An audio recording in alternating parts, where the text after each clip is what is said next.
Alright, I'm allegedly live. Isn't that something?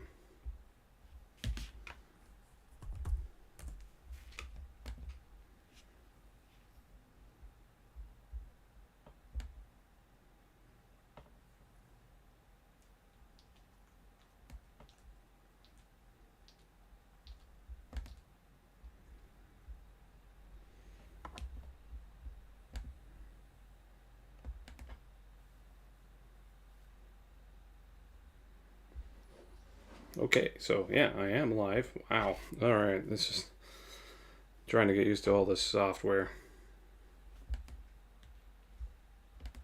And again, I'm not too good at it. Alright, let's go ahead and get ourselves some copyright-free Mozart going on. There we go. Alrighty, so let's go ahead and get this started for realsies. Just want to make sure that everything is all good on this front. Alright, cool. Alright, awesome. I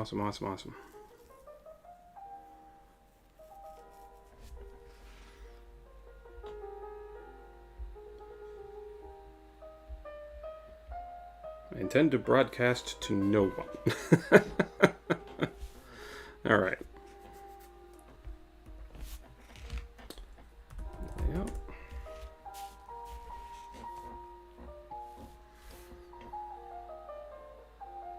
Yeah, it's here. I'm just trying to figure out what to draw today.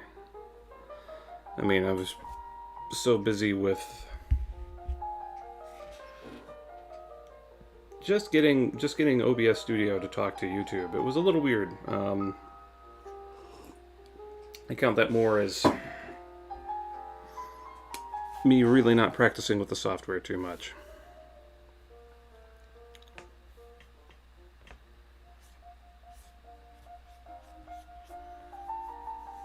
No. There we go.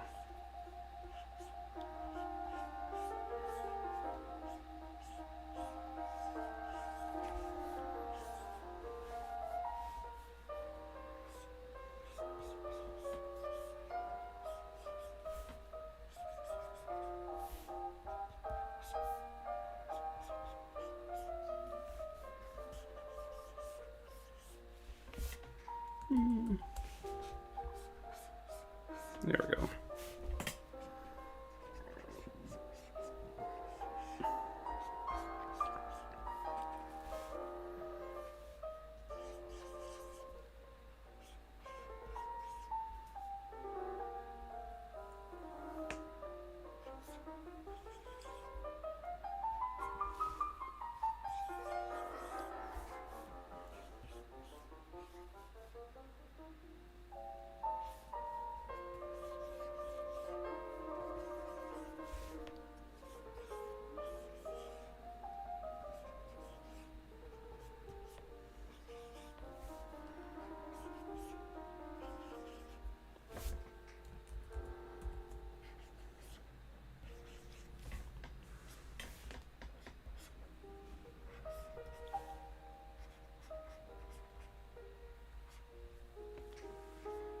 Oh, I think we have a good layout here so far.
And just like that, I have a pose.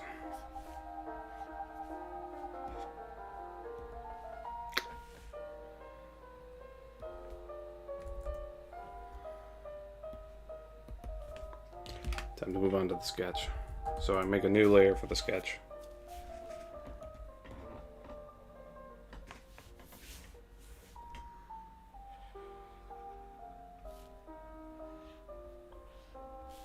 And the layer below becomes my guides.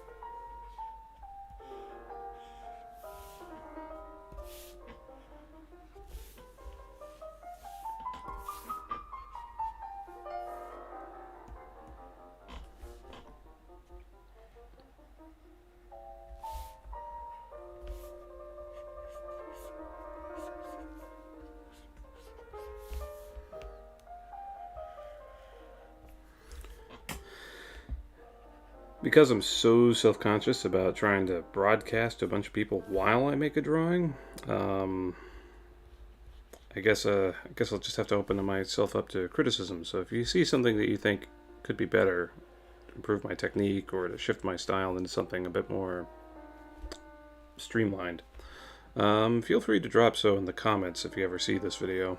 I'll try to keep reminding people if I ever get viewers.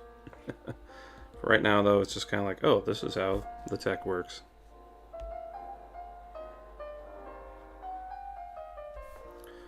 That's not to say that I'm new to, say, Clip Studio Paint, which is what I'm using here. I've been using it for several years now, and I'm quite content with it.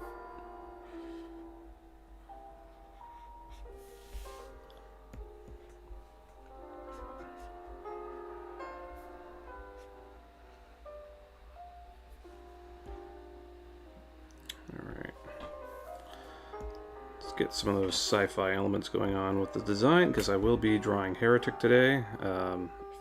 It's just the character that I default to.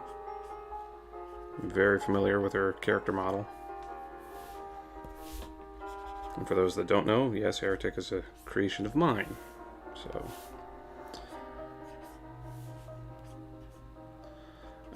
I don't try to do fan art too often, just because, well, there's already fan artists.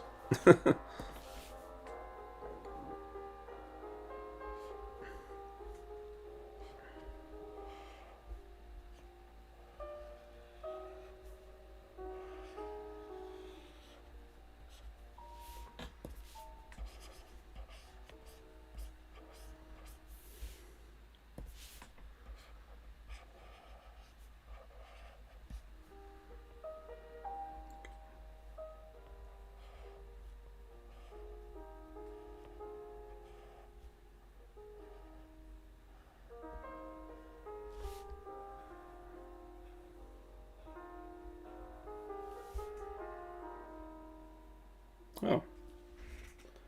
I mean, the anatomy looks solid, so I have no complaints. Also, I end up stumbling on this stream by sheer chance, so hello! Hey, Flamethrower, welcome to have you.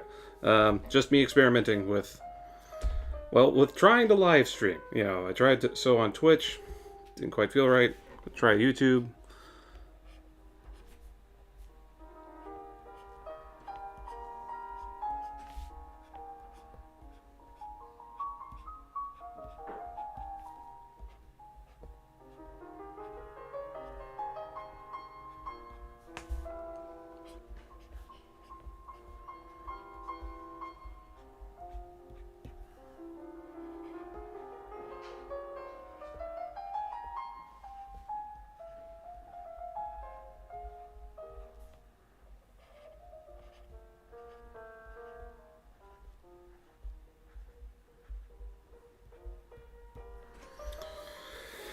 Okay, so we got that funky sci-fi element done. I mean, that has to be the most intricate part. Yeah, keep doodling. Always good to doodle.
think I had it right the first time. Okay.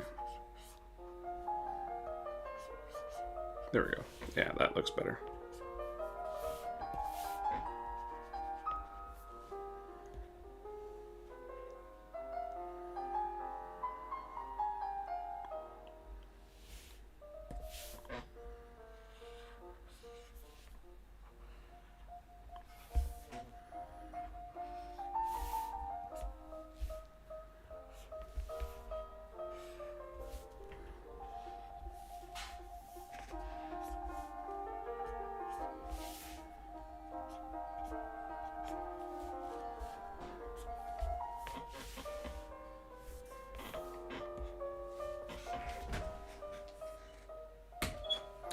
Enough of the noise pollution from the rest of the house. That pisses me off. After all, I'm not a professional studio.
Let's see how that looks. It's just a sketch layer. So far, so good.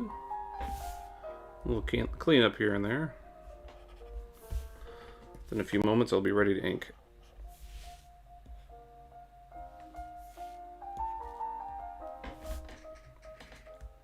And like a good digital artist, Control Save.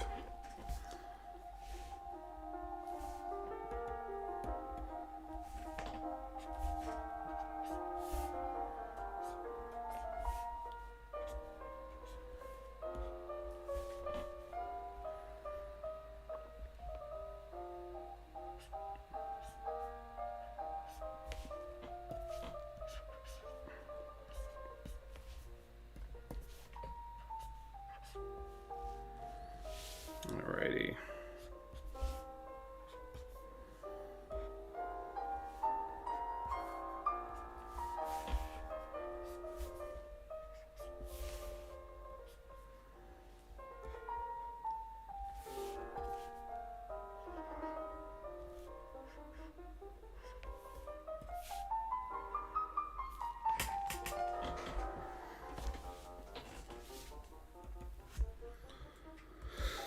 Alright, let's get this inking going on.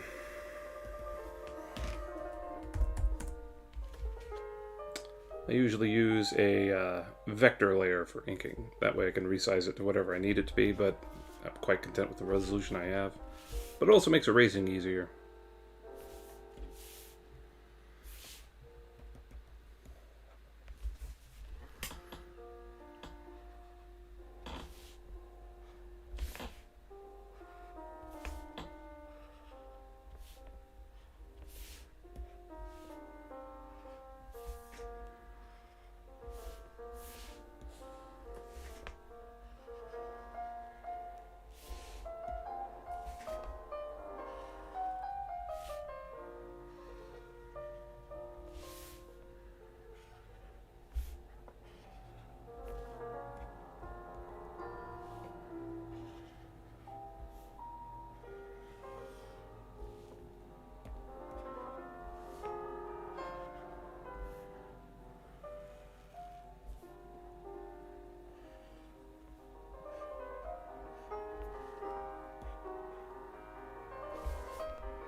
Know what I realized?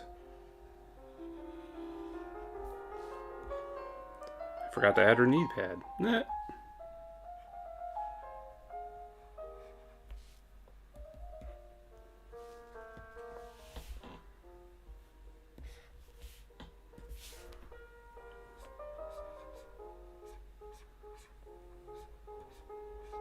There we go.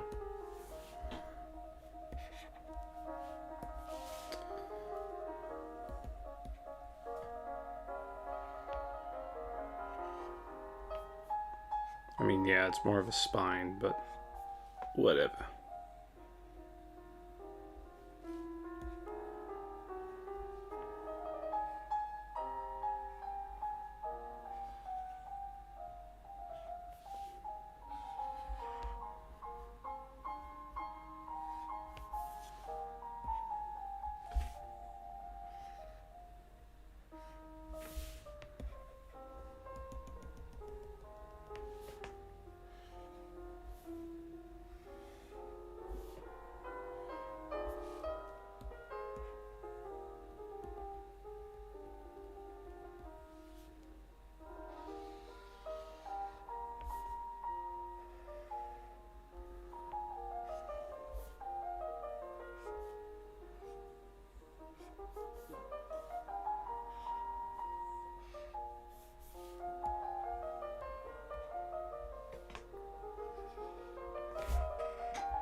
Oh, damn. This is details.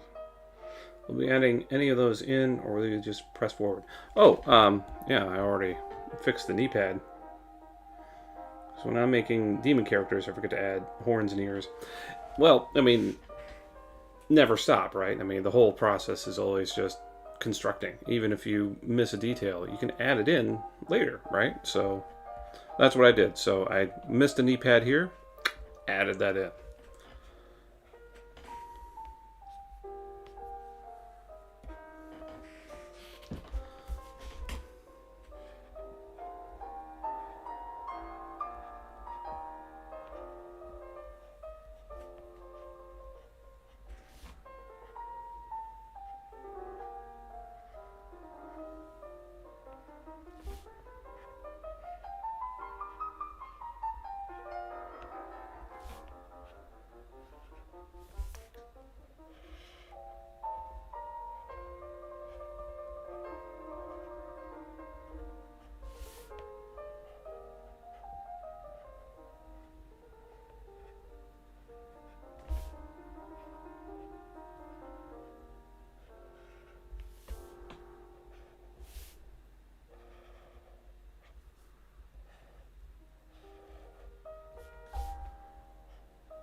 Right. Well, for me, I'm a bit more, when it comes to adding details later, I just went back to the same layer. So I did a sketch, went back to the sketch layer, added in the knee pad, then went back to the ink layer and inked it in. I like my sketch layer because I need that to kind of feel out where an object is. I can't just full render it right on the spot. I get too antsy. I get very antsy.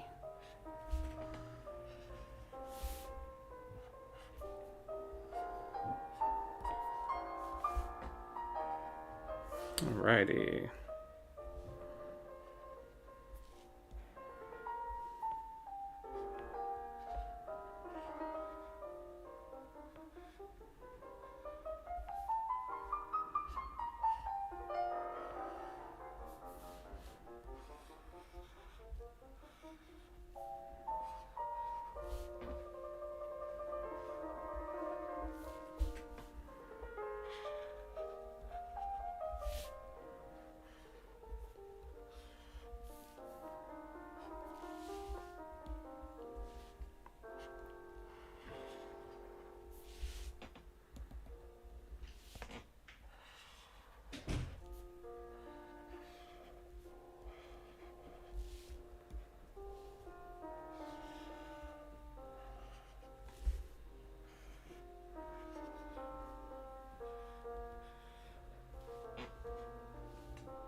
So far, coming together pretty well on this end.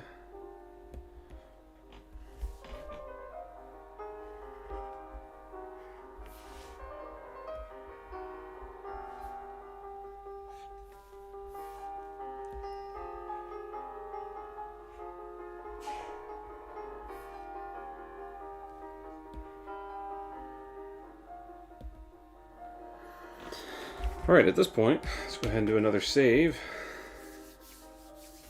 And we're going to do flats. How's the stream quality on your end? Curious about that.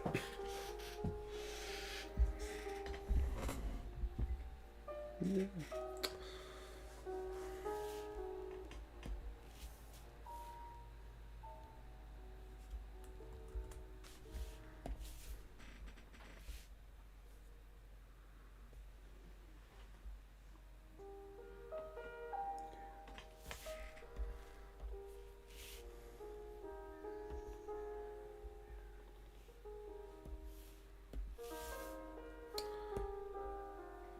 Looks crystal clear. Okay, cool. Alright, start wearing purple. Okay.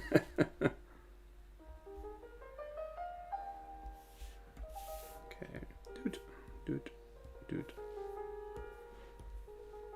Flats are always entertaining to me just because it's remarkably fast but slow at the same time. It's kind of like, just work with me here.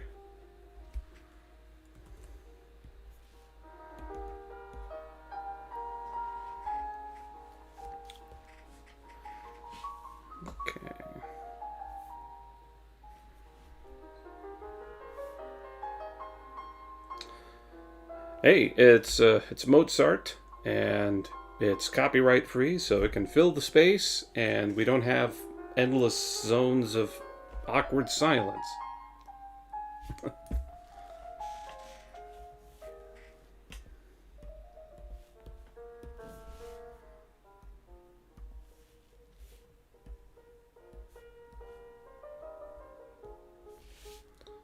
See, this is what I'm talking about. It's like,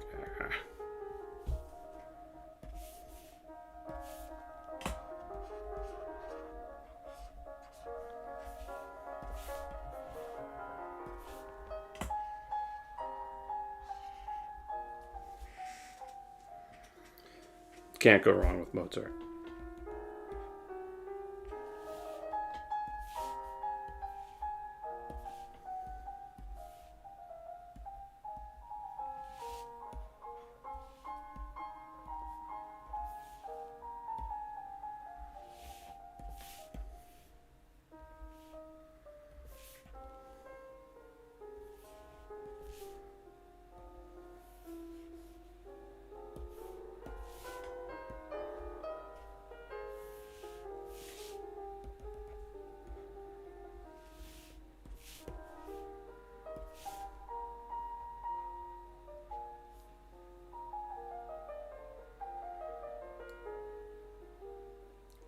Good morning, Matt. How are you doing?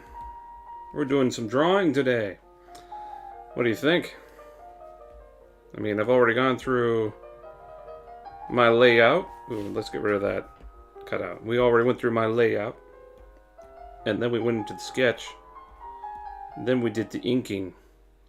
Now we're doing the flats.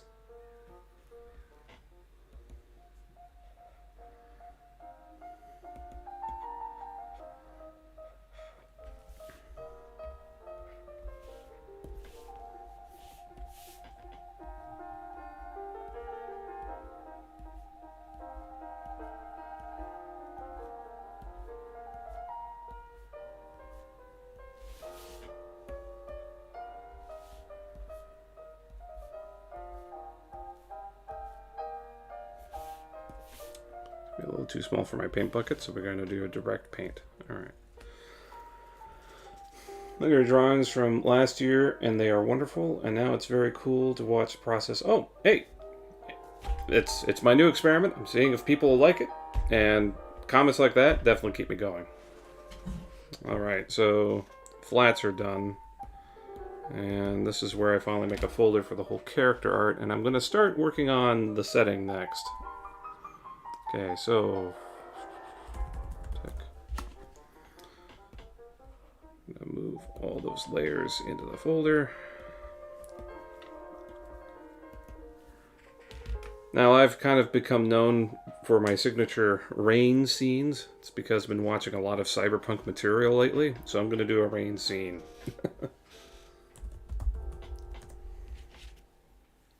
Way too much cyberpunk lately. Let's see here.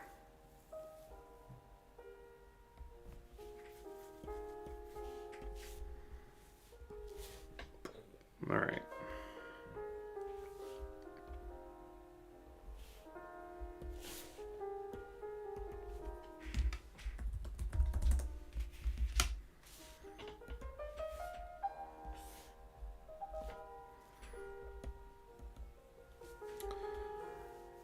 And now we're going to see how I handle perspective, because I know like Aragon is really surprised with how it works, but I do find the process a bit trivial.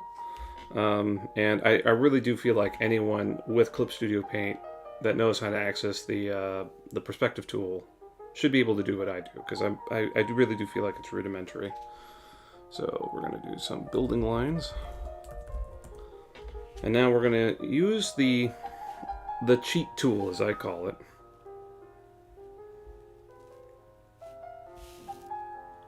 Okay, and unfortunately the menus are not visible on the stream. It looks like I'm just hovering over nothing. But I went to Layer, and then I found the option for Ruler and Frame, and then I come down to an option called Create Perspective Ruler, which ended up on my main screen. Hold on. I'm not sure if it's going to be visible at all. Of course not. Alright, so what I'm going to do is I'm going to go ahead and make a 2-point perspective ruler. Now you should see very slightly, I'm going to remove the gradient, you should see very slightly these lines. That's my horizon line and my 2 vanishing points. And I'm going to manipulate these to help create the mood I'm going for. Alright, so since Heretic is kind of looking down at a city, I'm going to go ahead and raise that horizon line. And you'll notice I have 2 vanishing points. So I'm going to futz with those, basically. Okay. But I can't. Anyway, I'll rewatch. They will remain. They do not delete. So they'll be there for prosperity and people to go, man, you suck at art.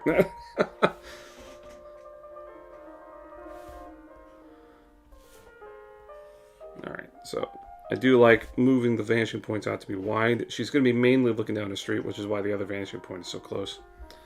And then I do my one little signature trick. I just tilt the horizon line a little bit to help give it a little bit of an organic feel.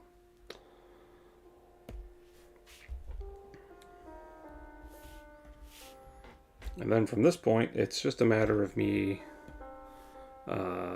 using the straight line tool. It's pretty, again, it's pretty rudimentary, but you know, we'll see how the process works. And I'm going to make Heretic a little bit transparent so I can see what I'm doing.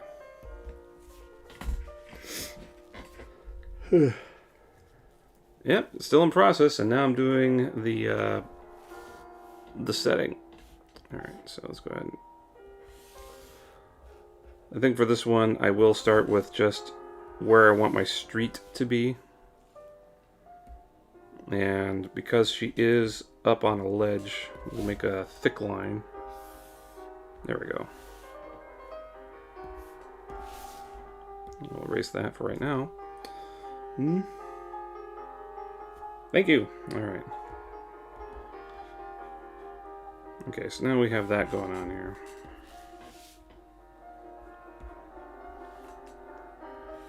Now it's just a matter of adding in those buildings. Yay.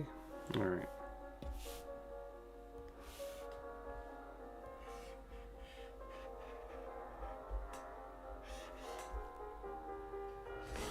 Yeah, for my perspective shots, I use a vector layer, so you can see that when I erase lines, I don't feel too much problem drawing through a space because I can just easily erase them on the vector layer. Bam. And that's just how I lay out buildings.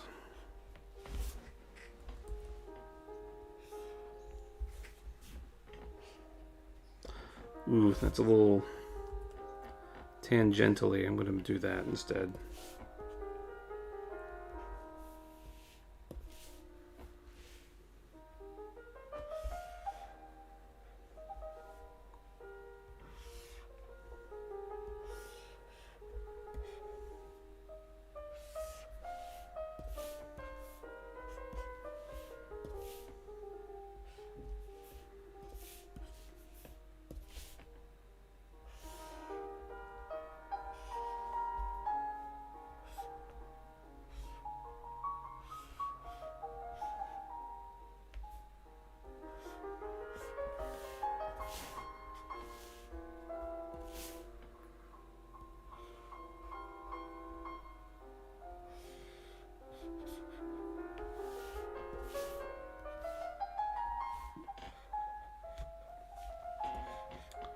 That's how we do the beginnings of a city block.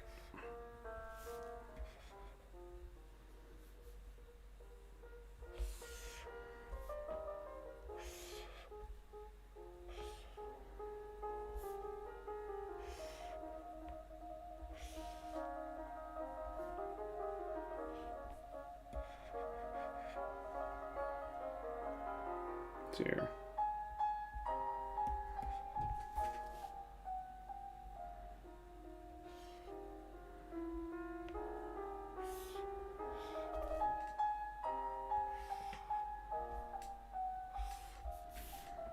And you can see I drew through where the street goes, so I can just get rid of those lines now.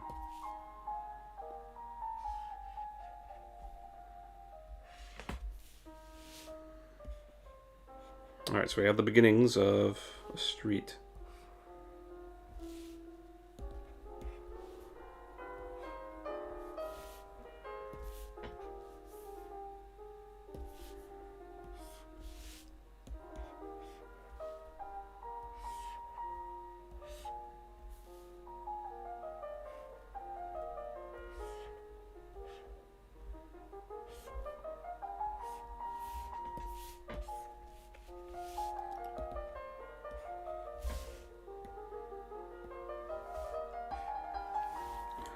Alrighty, so let's go ahead and add in some facets to help personalize the space, as it were.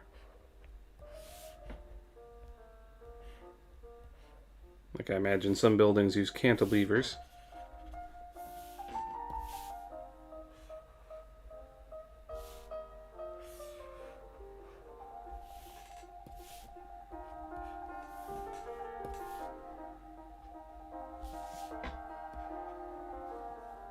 Other buildings use extrusions.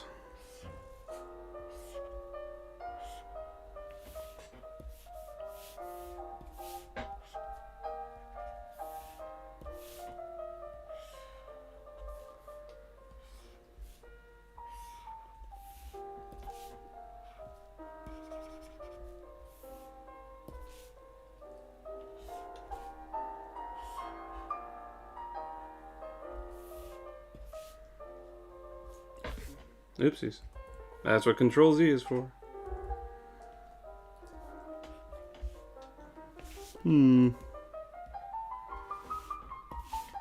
Listen, you little rat bastard, I'm on a show, so don't fuck with me. Oops. Alright.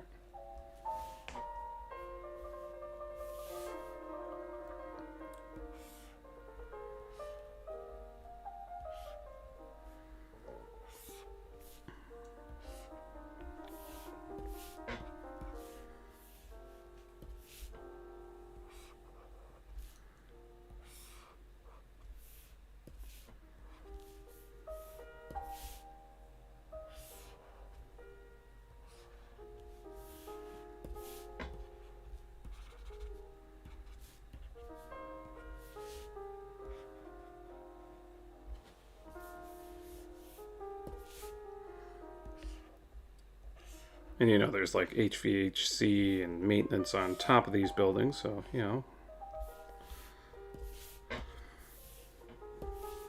Feel free to stack them high, in my view.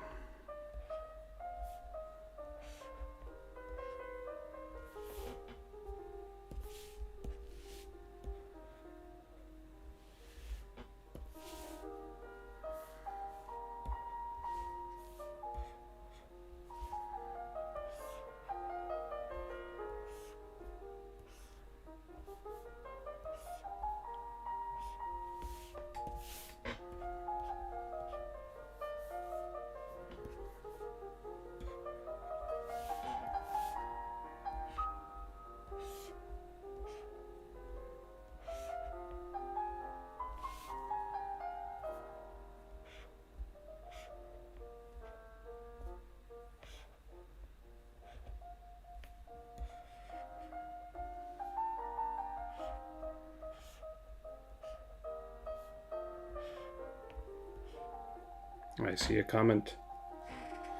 A couple of backgrounds, and they were surprisingly fun to do. They weren't spectacles. Well, mine isn't a spectacle either, you have to admit so far, right? You know, just... So far I have a stack of blocks, really. I mean, all I've done is just make a stackable space, really. I mean, it's all about layering.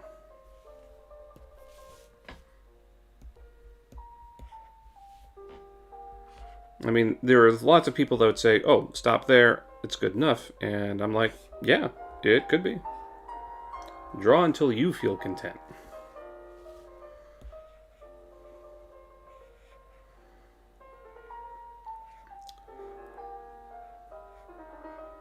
Alright, I'm going to do a funky thing. Because just because you have an extrusion doesn't mean you can't have another cantilever. You don't say. Yes, I do.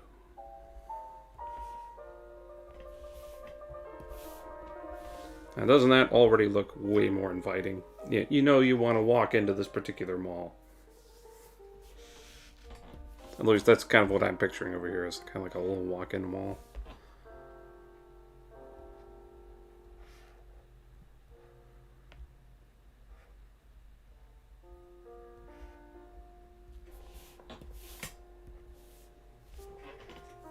Le gasp.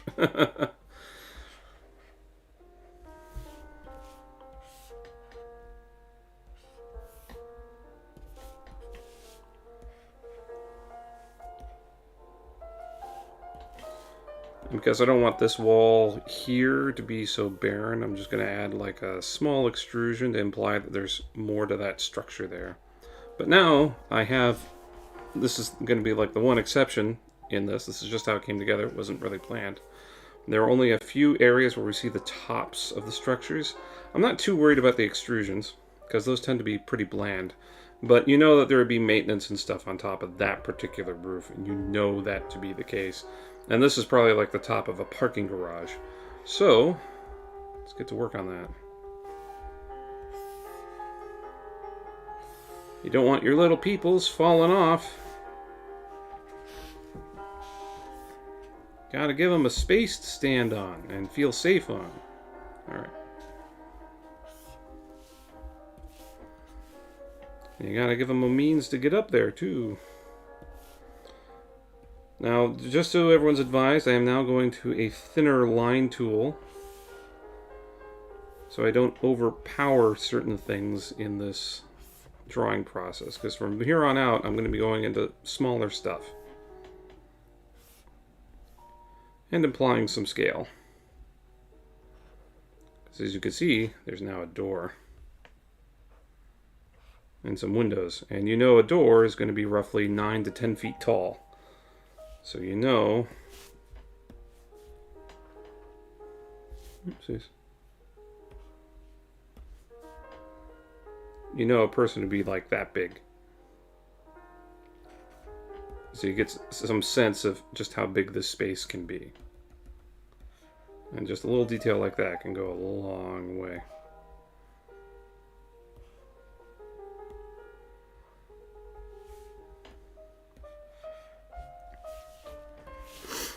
Ugh.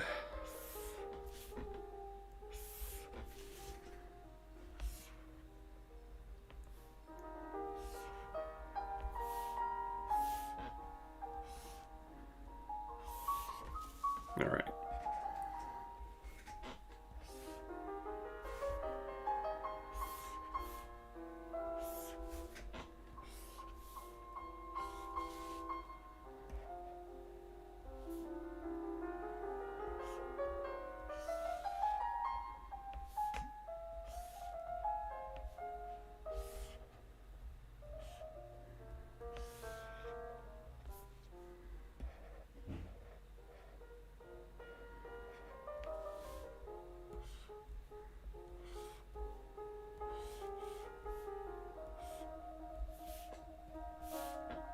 Maybe there's a sunroof, like there's an executive meeting room there or something.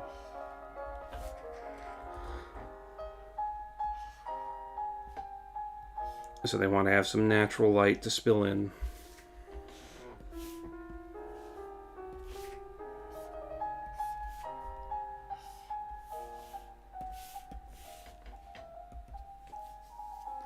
Alrighty, so at this point I'm going to do something that looks a little weird. Like I have a bunch of work that's already done, and I'm going to be erasing a lot of it. Yeah, because I'm going to be making it look like these are a little bit more beveled than they are, because thick lines tends to make things a little too cartoony for what I'm going for. So, first things first, I kill that line. Oh my god!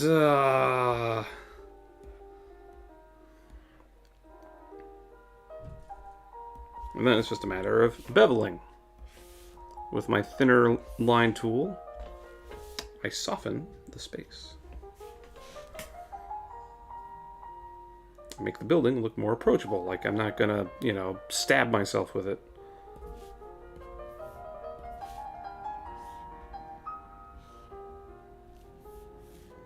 And all I have to do is just imply a bevel. This isn't too much beveled, it's kind of like where the fold is, but, it's a part of the building, so...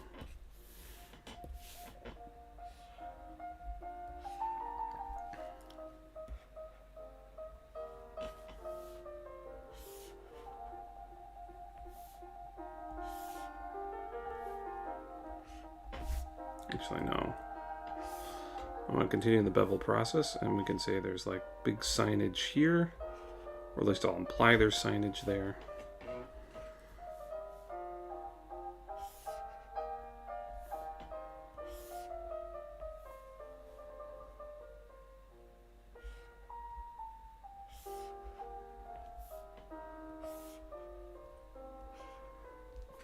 Maybe that's the window to the food court within.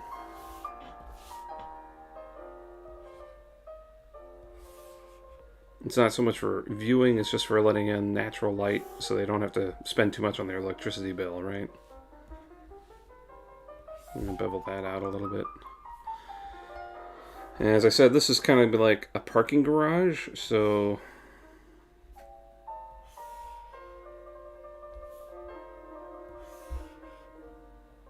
give some space for some driving going on down there, and mostly parking. And that should be pretty easily done. And if it is a parking garage,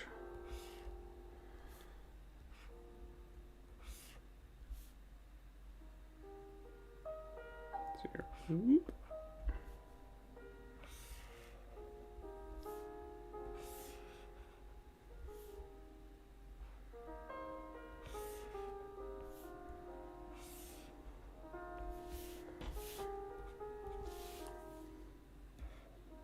parking garages weren't made of concrete, you'd swear that they're kind of like a cake. Alright.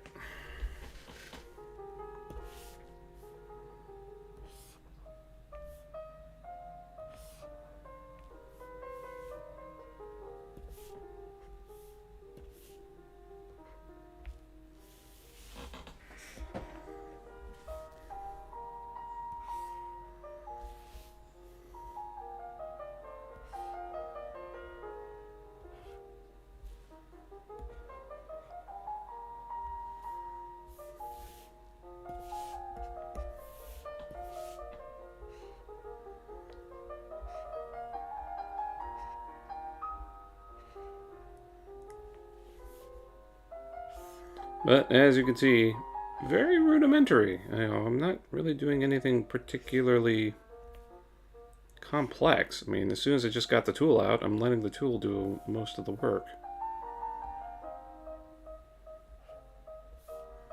And I just get to populate it the way I see fit.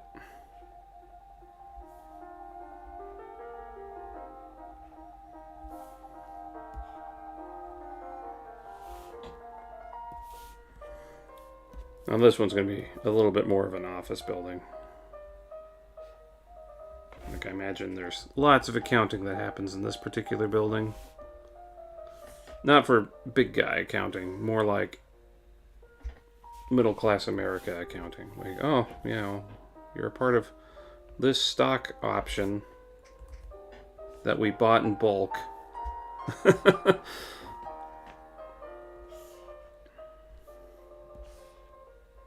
Yeah, so this side of the building might not all be that attractive. It's mostly for the view out front.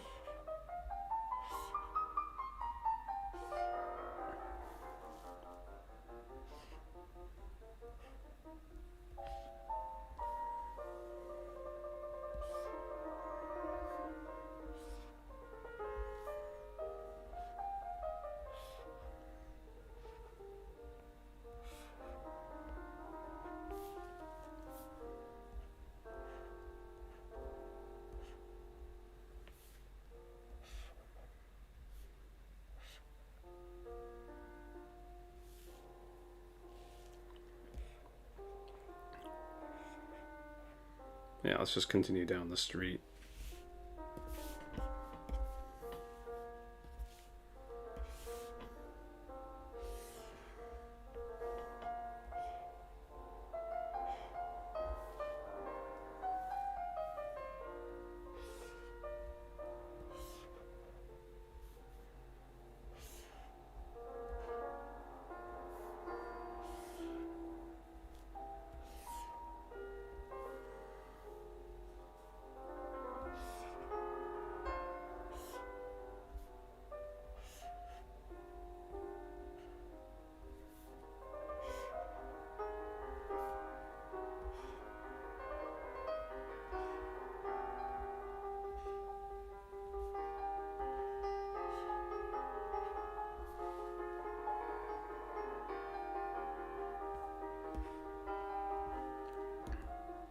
Okay, let's work on this building next.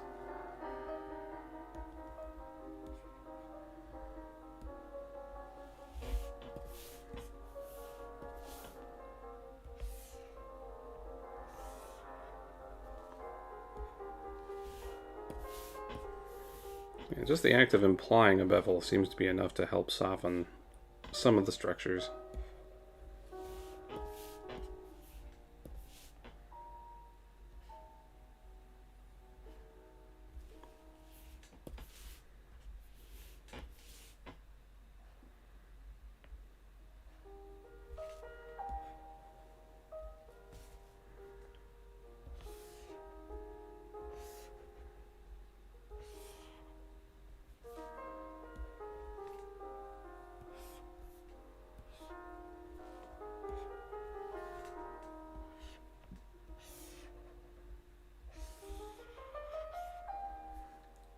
And again, even though this is like a bigger building that clearly took a lot more money to do, I imagine this one was also kind of like designed with the idea that there's a front and then there's just a lackadaisical side.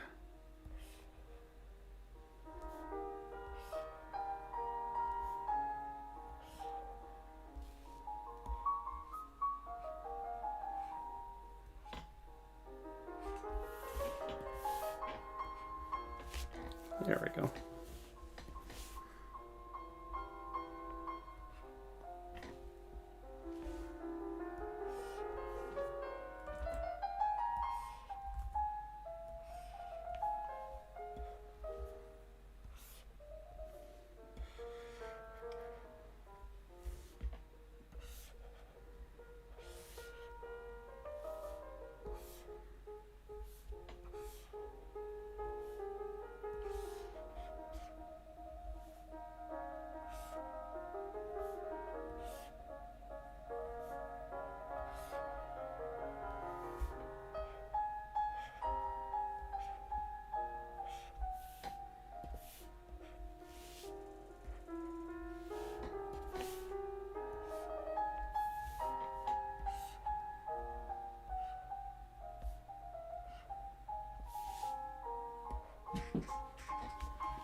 For the buildings further in the back, I don't really emphasize a bevel too much just because, well, they're far away and they're kind of blending together at that point.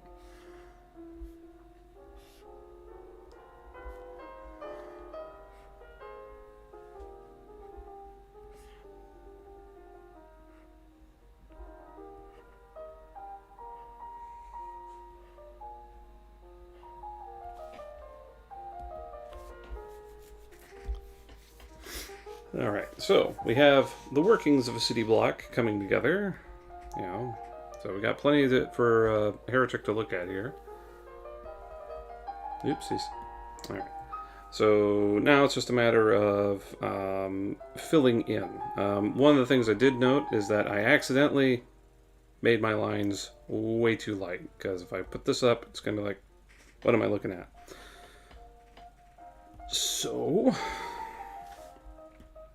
new layer, and we're going to make some line color for this. So all I'm doing is clipping a layer on top of the inks, and I'm going to darken up the lines real fast. And now they're way more visible. Okay, so I like sampling a little bit from the sky because most of the building color is going to be diffused through atmosphere anyway, right? Especially on a rainy night.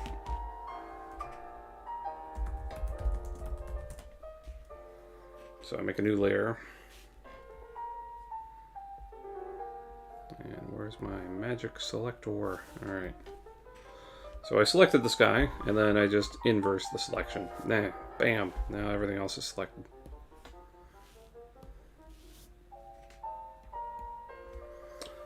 Might be a little too dark, so I'm going to go ahead and lighten it up a little bit.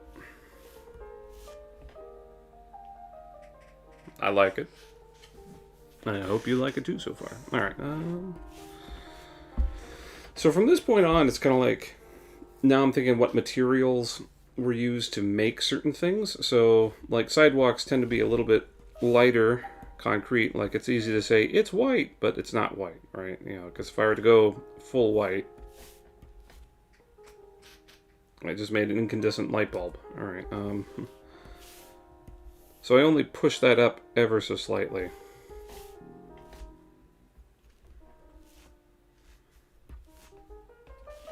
Same goes for roads. I only push that down ever so slightly. Down ever so slightly. So only darkens it up a little bit. And because that's a parking garage, we know cars can drive on top of that, and there will be cars. Alright. So, at this point, now it's just a matter of shading, adding to some of the depth of the image. Alright, so let's make a shading layer. My shading is pretty rudimentary. I lower it to 20% opacity, set my paint bucket to black. There, I did some shading.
course, you know, because it is a cast light experience, it's like, wouldn't a part of this be shaded? And yeah, it would be. So I do cheat here. There is a process. There is a perspective process to actually put a shadow in perspective. But I'm an impatient son of a bitch. So here's my crappy, not really model. I get out my little line tool.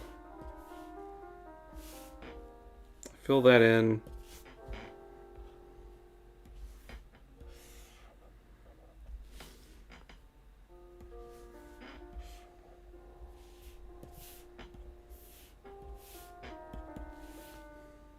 There, I have a cast shadow. I mean, it's an awful cheat. There is a method. It's been a while since I've used the actual method. I highly recommend learning it. I should relearn it. That being said, this works good enough for a cartoon illustration, so it's not so bad. But it is lazy, for sure.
My cardinal sin of casting shadows.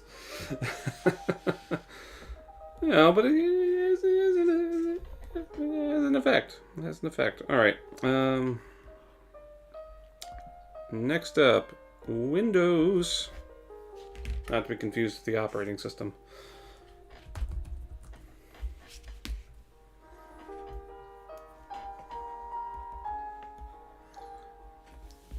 Now for Windows, I do have a very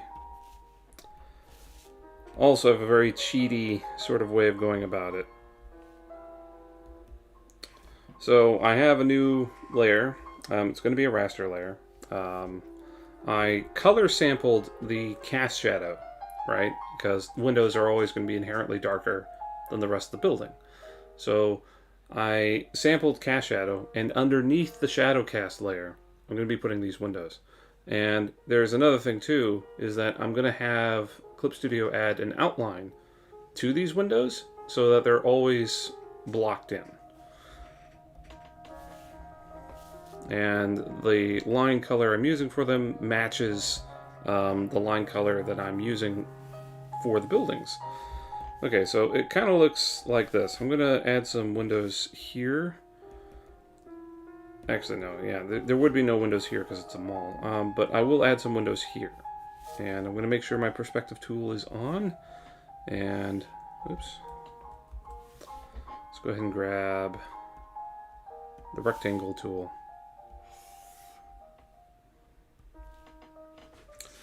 And then what do you do from here, Mike? What do you do from here? Well, again, it's more cheating.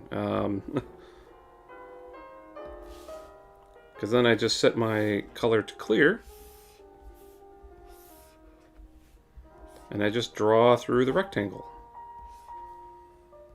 Voila! Instant windows.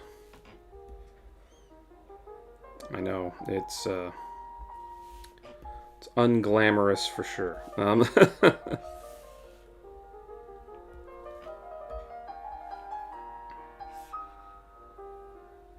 But all I can say is don't knock it till you try it. I mean, it's actually really effective.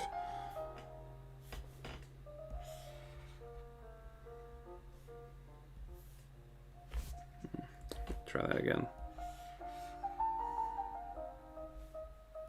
There we go.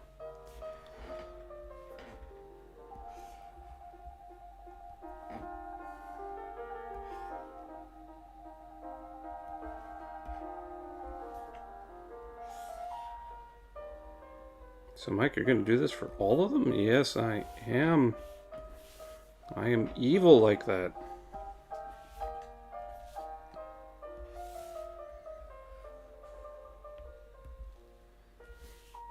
So evil. So lazy. Attack the lazy illustrator.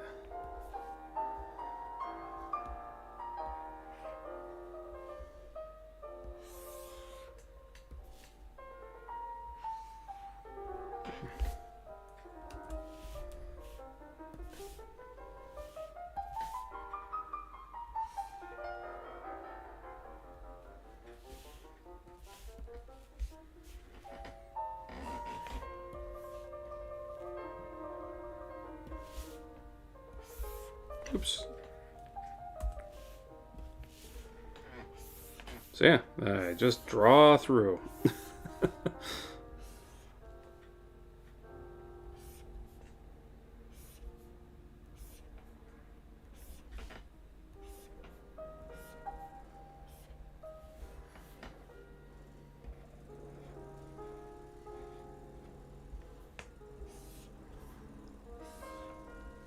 Sometimes I vary the design of the glass.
I'm just going to roll with that one.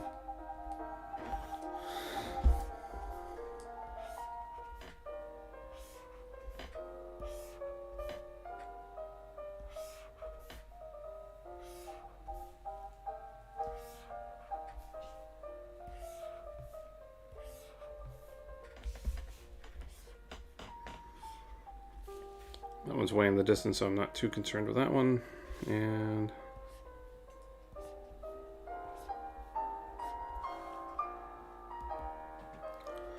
I'm a cheating cheetah, and I cheat.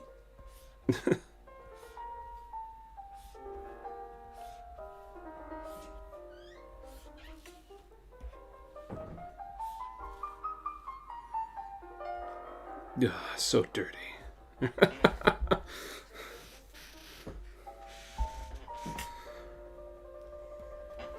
Alright, so we have most of what's coming together here. However, I don't like this gap here. But it's also a bit of a distance away. So what I'm going to do is I'm going to go underneath the building flats layer.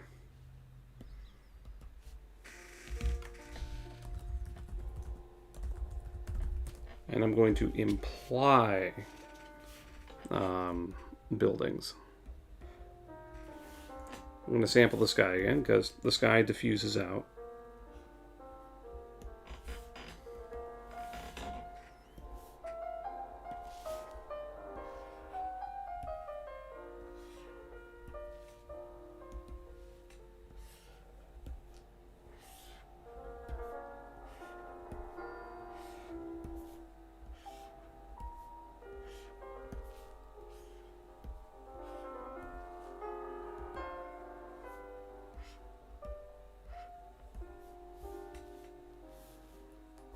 And isn't that lovely?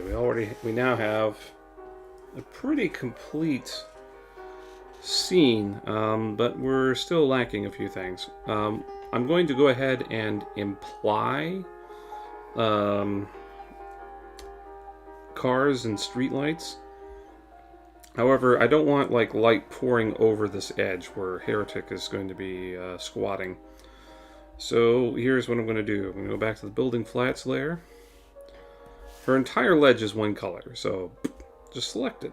And then go to the select tool, the select menu, and select invert. Now I have everything else selected. So at this point, city lights go over the shading layer. Actually, it's going to go over the line layer too. Okay, so city lights. So I should totally put that above the line layer. Bam. All right. Now, let's go ahead and say layer mask, mask outside selection, boom. Okay. So I don't need those crawling ants at all times. All right. City lights tend to be, in my experience, a bit more either yellow or orange in color. However, if you want to go for a more dystopian sci-fi look, lights tend to go and shift blue.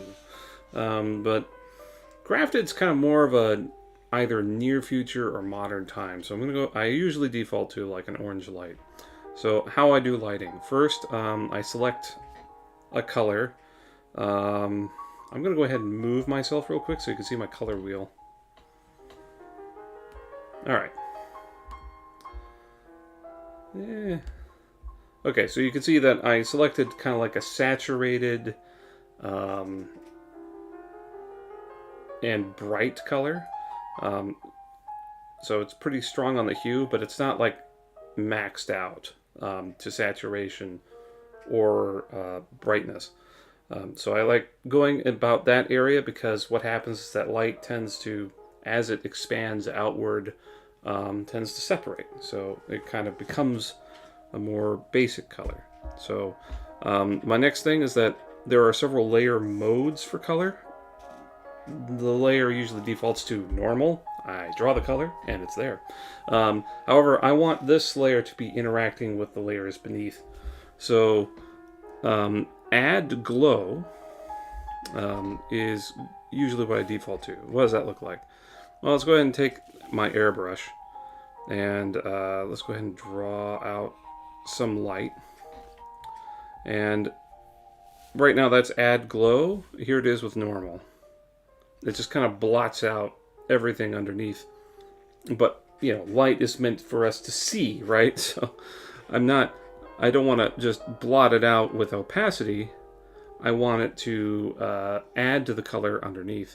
So it kind of brings it back towards the yellow.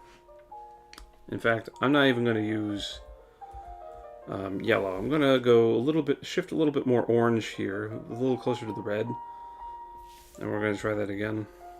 There we go. So that's kind of like the glow I'm going for.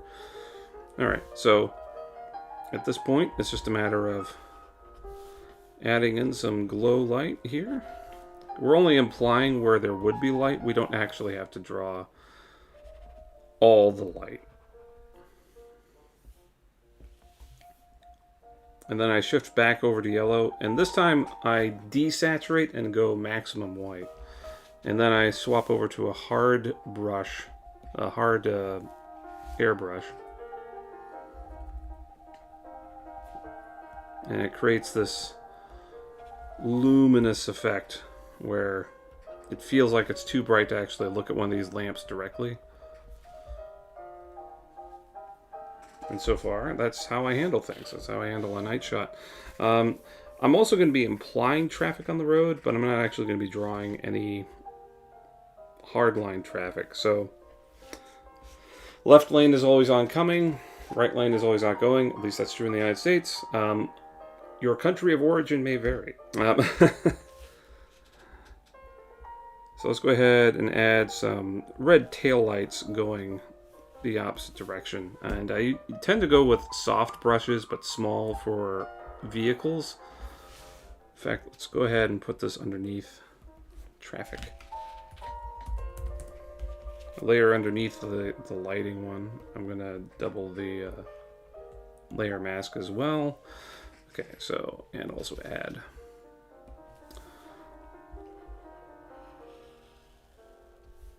So as you see, just a simple streak of red is enough to imply traffic movement, as if it's going way too fast, like it's some sort of time lapse.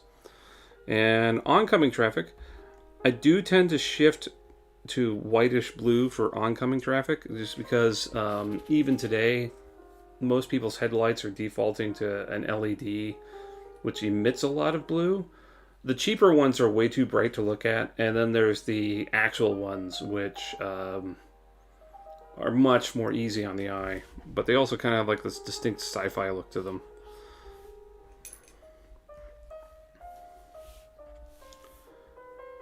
And then because they do tend to be bright head-on, I like to get in here with a hard brush and kind of imply vehicles by drawing some lights in pairs.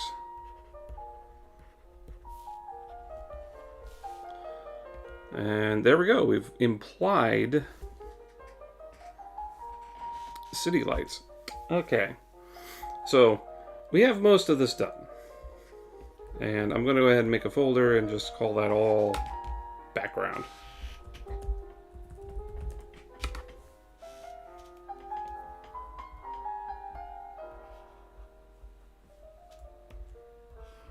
So all those layers will go into that folder.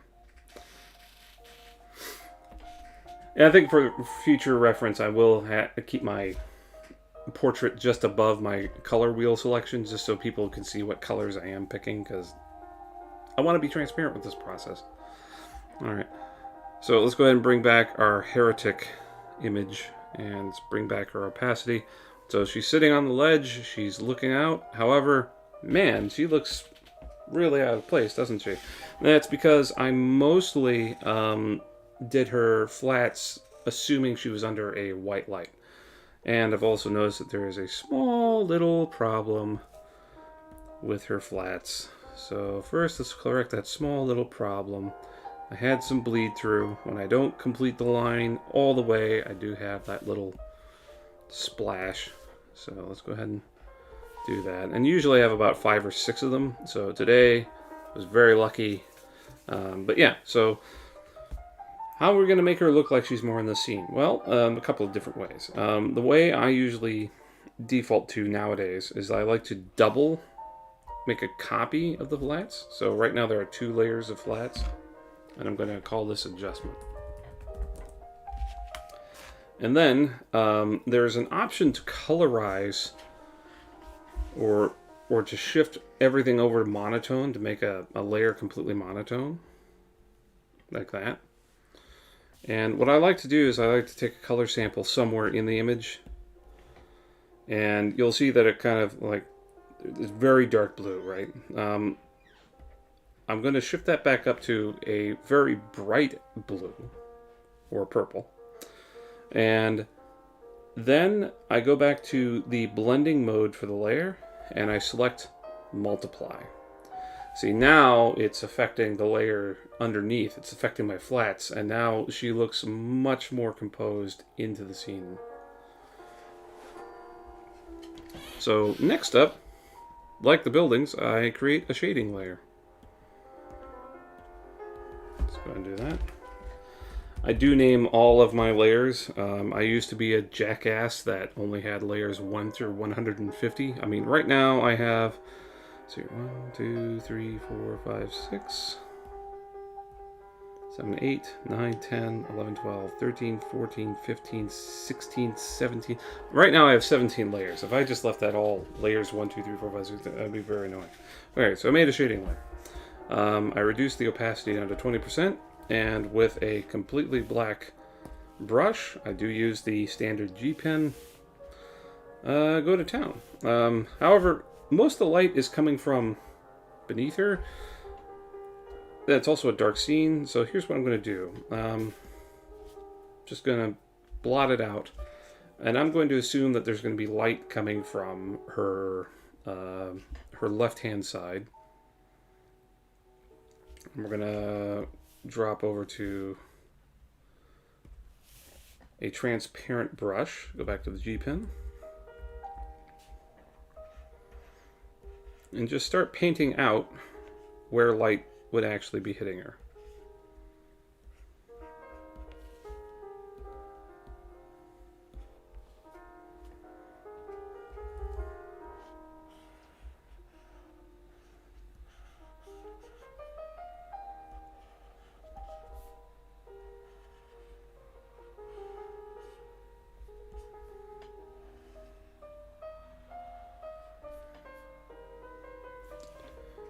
And just to correct, add back in some black.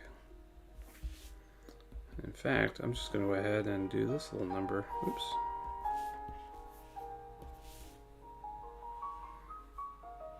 Just to show that each of these spine structures, these vertebrae, are overlapping on one another.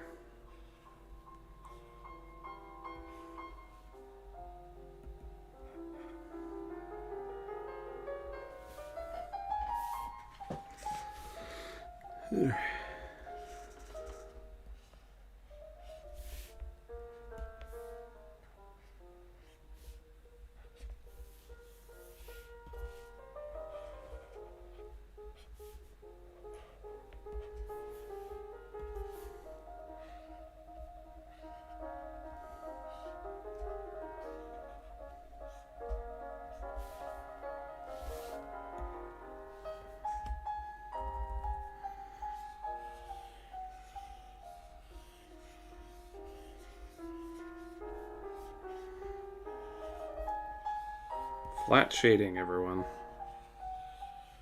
That's what this is called, flat shading.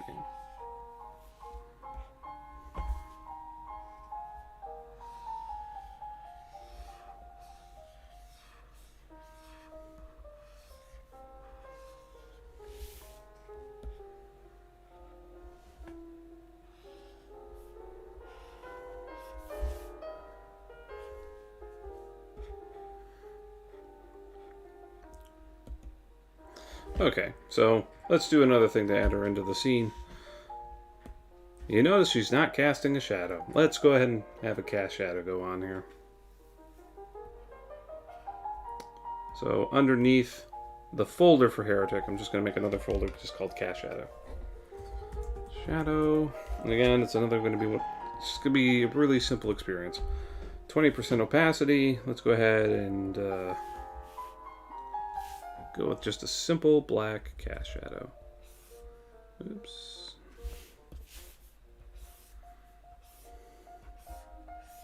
Ah. All right.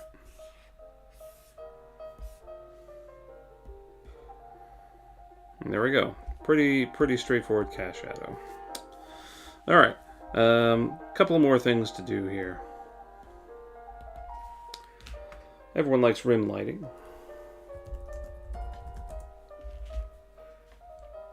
Clip that layer down to the layer underneath.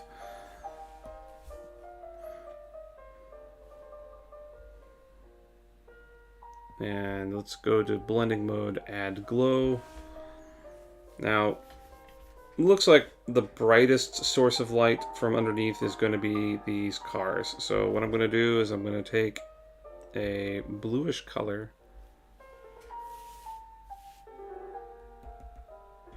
and I'm just going to go along the outline of where the Heretic is facing. Let's add more blue to that.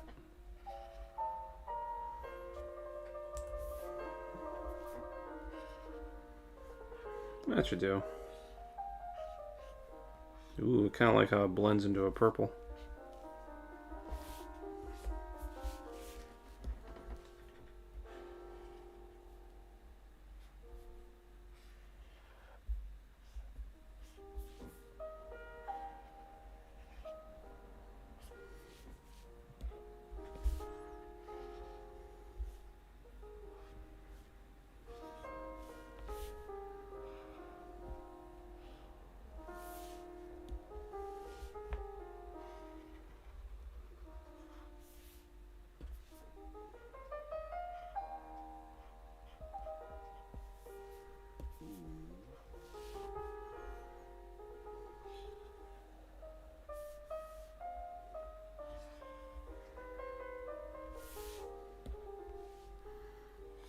And just follow the contours that would be facing the streetlights.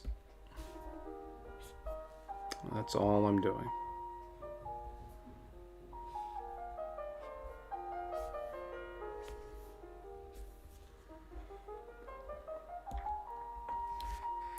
Still not quite done. Let's go ahead and click Control Save anyway, because you don't know when your technology is going to fail and just poof, it's gone. I've had that happen before. It is heartbreaking. All right. She's got this glowy spine here, and I want some glowiness going on. So I'm gonna make a layer above the folder for her, because I want, if there is some overlap outside of her body, like with her blades or something, I want to make sure that that glow gets applied to every layer underneath. Because I noticed that when you put it in a folder in Clip Studio, it only interacts with the elements inside the folder that way. And then it just becomes normal blend for everything else. It's really annoying. Alright, so spine glow. I know there are designers that love it that way. I don't. Alright, I haven't figured out how to undo that for my purposes. Alright, so again, another add glow. We're going to go with a hard airbrush. Let's get up personal on the spine column here.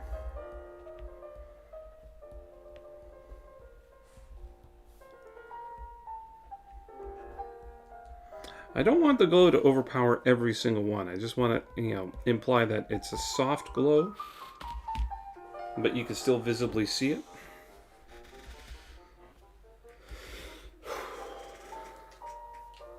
All right, I'm gonna go ahead and call this one done. Art is never finished. It is only abandoned. Still, I think this one does well. So, hey, thank you, wonderful visitors. Wasn't expecting any. I was just kind of like, can I make this work on YouTube? I am going to try to do this on a weekly basis on YouTube. And yeah, all right. And let's see here. I guess that's going to be the end of the stream. Thank you for stopping by. Have a wonderful day, everyone. As soon as I figure out how to stop this damn thing. How do you stop it? Ah! All right, I'm just gonna